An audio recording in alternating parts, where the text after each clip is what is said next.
Welcome back, everyone, and welcome, Karen and Becky. Hi. Uh, thanks so much for being on the show. I think it's great that we're doing these topics because there is so much anxiety from students, from parents, about whether their student can actually apply to college undecided. Does it hurt in the admission process? Does it mean that they're not going to graduate from college on time? Does it mean that they're going to end up penniless and alone after they graduate? I mean, really, the anxiety about this is pretty extreme. And I'm really glad we're all here to reassure them today. And let me just state right at the outset that it really is fine to apply undecided to a school that allows you to apply undecided to a school. So, but what I thought we would start with is, Karen, you have a pretty good story about changing your major, being undecided. Yeah. So why don't we kind of dig into your story first and Sure. foremost? Story time with Karen. So yeah, I was a good example. I was undecided going into my freshman year at Valpo. Had lots of interests, thought I knew what I didn't want to do, but wasn't sure what. I'm sorry, I just want to interrupt. Valpo is Valparaiso, correct? Valparaiso. Sally. Yes. No, I know ESPN gets this wrong every time we're in March Madness. So it's Valparaiso. It's like Gonzaga. They always get their name mispronounced. Yeah. Valpo's the same way. So Valparaiso, which is probably why everybody on ESPN says Valpo, because then they don't have to worry about saying it correctly. So yeah, went to school at Valpo and was undecided. Knew I didn't like things like science. I was good at math, but didn't really like it. But I wasn't sure what I wanted to do instead. So I was undecided. And I'm a 47-year-old gainfully employed human being for the last 25 years. So there is hope for all of you undecided. I promise you, your children are not destined to live at home with you for the rest of their lives. So undecided, dabbled in a few things, and I thought I might want to be a teacher. And so I took Intro to Education my sophomore year, and mercifully Valpo made an Intro to Education. You had to spend 4 hours every Tuesday morning for a semester observing a classroom of roughly the age group you thought you might want to teach one day. And I was in a 3rd grade classroom, and I can tell you right now, about 3 or 4 visits in, I was like, yeah, no, this is not going to work for me. Which is almost a little silly because it's not like it was some odd, profession. I mean, I've been a 3rd grader. I'd been in a classroom. This wasn't even a particularly novel environment. But I think what I realized at the time I couldn't deal with, and I'm not really sure I could have articulated this at age 19, but looking back, 2 things that I knew I couldn't deal with. One was kind of the routineness of the day, right? Every day at 9 was math, every day at 10 was spelling, every day at 11 was whatever. And obviously there's variety to those days in other ways, but that monotony, I think, really would have driven me crazy. It's one of the things I love best about our job at College Coach, right? Every day is different, right? Today I'm talking to you guys on the radio show. I'll read essays after this.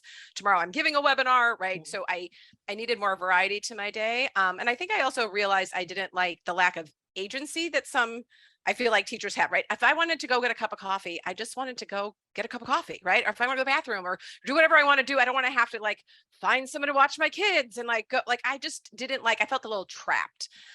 So that was a good experience. And I'm sure why they make you observe a classroom for a semester, because I'm sure that weeds out quite a few people. But I think the key thing that's always the most interesting about my story, at least to me, is that at Valpo, like at a lot of places, you had to take gen ed requirements, and I had passed out of one science and math course because of my score on an AP bio exam, but I still had to take 2 other science or math courses. And so I tried to find the least sciencey courses I could find that with a lab, because they had to both be with a lab, that fulfilled that requirement. And so I took meteorology, which actually Valpo is known for, and psychology, because I was like, okay, these look like kind of softer sciences. This is not, physics or whatever, which I managed to avoid in high school. So, the course I wanted to take the least, right, or at least the subject matter of science, turned out to be my major. So I took Intro to Psychology, loved it, loved everything about it, took an abnormal psych class, was probably my favorite class in college. And that ended up becoming my major. So I always say, people get kind of disgruntled about their gen ed requirements sometimes, but I'm a perfect example of why you have gen ed requirements, right? The course I want to take the least was the one that introduced me to the subject matter that I love the most. So that's kind of my story. I ended up being a psych major, ended up with a triple minor in music, political science, and theology, because these are other gen ed courses I had to take, and or some did, and I just kind of kept taking classes until I had a minor and kind of collected things. So, but that's a good example of undecided and why gen ed matters. So was there any challenge? It doesn't sound like it, but any challenge having, I mean, I think you said you took psychology in your sophomore year for the first time. Is that correct? Yes, it was my sophomore year, my first semester sophomore year. I took that intro to education because I knew I was going to have to declare a major by the end of sophomore year. So I was like, we better start thinking about what that might be. So that's what introduced me to the education, because I thought that was going to be it. And then psych was just, again, to fulfill my gen ed requirement. And that's when I was like, oh, that's actually, yeah, I wish I'd done it earlier, but I still graduated in time. It was all fine. But right. And it doesn't sound like it was hard to fit in all the psych classes you needed to be able to graduate. Nope. Correct? And I did that with 3 minors, which I required their own sense of, I mean, there were plenty of courses I had to take for those too. So yeah, I mean, I think if you're on top of it, yours should be fine. How about you, Becky? Let's kind of dig into your story. Maybe you came in, decided and knew exactly what you wanted to take, but I'm curious. So I was pretty sure I was going to do either history or math, because those were my favorite subjects in high school. And I took history and a math class in my first 2 terms. My third term, I took Intro to American Studies because it fit in the time slot that I wanted to fill. That was not a thing that was offered in my high school. So it would never have been something that I thought going in should be my major. But the learning experience I had in the class was like the clouds parted, the sun shone. I felt smart and powerful with the learning tools that I was being taught in a way that I had never before experienced in an academic setting. I remember our first unit was on American Studies is a very interdisciplinary approach to understanding place and identity in the US and how those overlap and inform each other. And our first unit was on the shopping mall, this mundane thing that I had taken for granted all my life. And all of a sudden I was studying how they are designed, how they are curated to intentionally attract and retain and invite certain people in specific ways, and how different people experience that space differently and bring their own identities and experiences to that. And I was like, mic drop. I just had never considered these things. And then for the end of the unit, we did a field trip to the Mall of America, which was 40 minutes away from my college. And we had to do an ethnographic report. We spent a lot of time leading up to that understanding appropriate best practice interview practices to recognize our own limitations and biases and try to normalize how we were engaging with the people we were studying. And I did a report on the mascots at the Mall of America, right? The prawn at Bubba Gump Shrimp Company, the SpongeBob at the Nickelodeon space. And I just like felt so smart and dynamic and curious and interested and interesting. And it just made me feel differently about learning. And I hope that every kid listening to this, that you are able to find something like that in your current or future life where you are developing tools that you understand how you can use them and you understand why they matter. And I remember after that term going home and going to the mall with my parents, and we were like leaving the mall through one of the department store exits, so that, you know, like picture 8 doors and there's a metal detector at each door. And we left at the same time as a pair of friends. They looked like teenagers, they were Black girls, and the alarm went off. And my parents, my white parents in their 50s with professional jobs, kept walking. That alarm was not for them. I stopped, I looked around, no one was coming. My parents were away, so I kind of ran to catch up with them.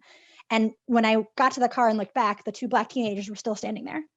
And I don't know what any of those people were thinking other than me, but I, looking back, was like, oh my God, I have the tools to talk about what just happened and how to process that and how to think about my role and my tools and what I can do with that information and understanding.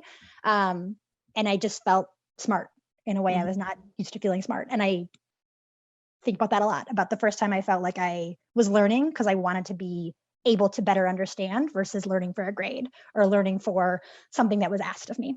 Sorry, long-winded story, but college was the You first made me time want I to study just felt American alive. Studies. I want to go back to college. American and take Studies American is the best. Studies. Everyone should study American Studies. I love American Studies.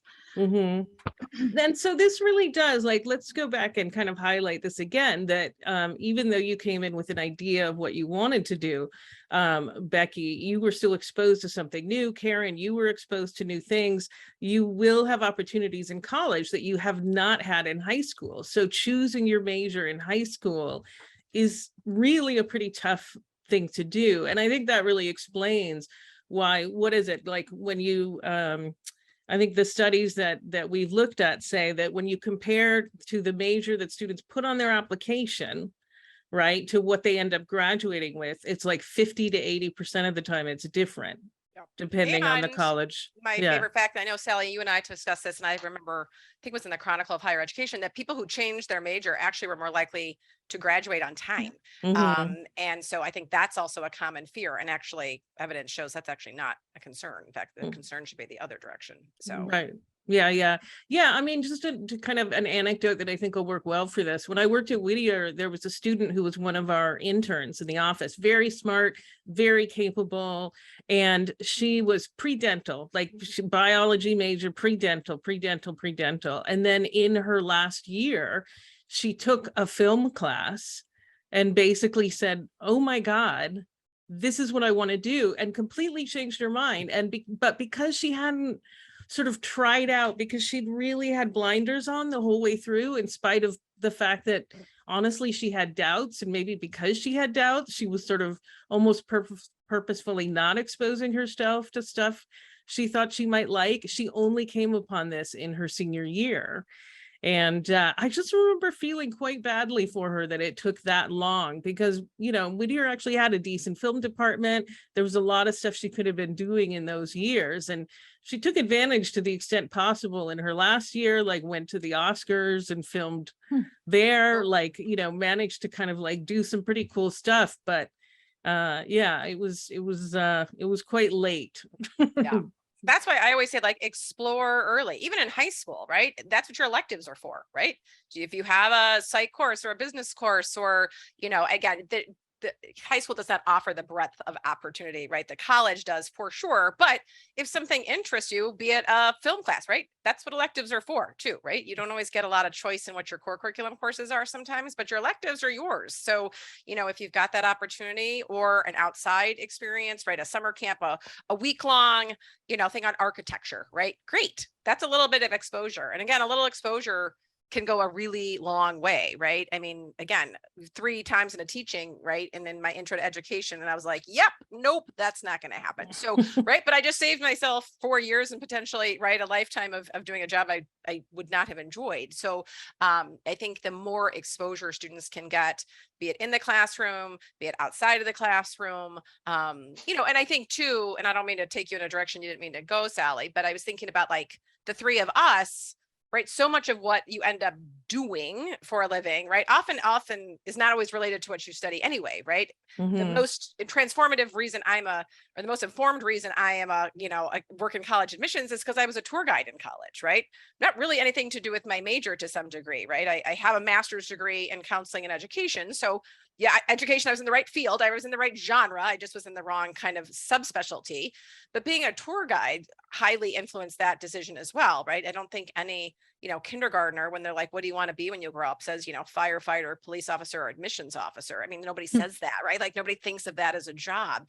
And it is kind of a strange, quirky job, right? But being a tour guide, having those extracurricular activities too, I think really can help people figure out what it is they want to do. I was having this conversation with a dad a few weeks ago who very kindly and respectfully said, okay, yeah, but Becky, like, that's all well and good for the humanities majors who have to make an explanation, but my kid is going to be an engineer. What do you like? This isn't real. And he didn't say this is real, but like was skeptical. And I said, you know, thank you so much for calling me back into this moment. Can you tell me about what makes you good at he was a technical manager on an engineering track. What makes you good at your job and what has allowed you to grow and evolve through your career? And he like totally laughed at the own gotcha moment that we had fallen into, because he was like, well, I've been really good at communicating with stakeholders and helping them see the value that I see and believe in what I'm working on. And I've been really good at tapping people across my, working groups and teams to make sure I was getting, like, he identified what I would call soft skills, 21st century skills, as the reason he had navigated the professional success that he was going towards. And that's not to say that he, of course, did not need the technical content knowledge to get there. But when we were talking about what the purpose of college can be and what the learning outcomes for his 22-year-old, now 17-year-old, future 22-year-old could be, being able to recognize the things that are harder to teach, but more essential for career growth was really, really helpful across industries. Absolutely. Well, I interviewed a few months ago the deans of admission at Olin College of Engineering, Babson School of Business, and Wellesley, which is a liberal arts and sciences college. And both the Babson and Olin deans said the liberal arts are crucial, and we as business and engineering, the so-called practical colleges, are so much better for the liberal arts opportunities that our students have, because we're right next to Wellesley. And I thought it was just so great to hear it from these colleges where this is their specialty. They obviously believe in it, but without the training that liberal arts give you, you're just not going to do as well either. So yeah. All right. Well, I think this is actually a really good place to take a break. So we will be back in just a couple minutes. With data. With data. Yes. Thank you. Actually, let's go ahead. For those of you skeptics still in the room. Right. Yeah, exactly. Yeah, for you skeptics still in the room. Also, we will address that there are some majors that you do have to go into, you have to decide on. So we'll address that. And we'll also have data that hopefully will give you some places to go and check out on your own and do some research. All right, all clear.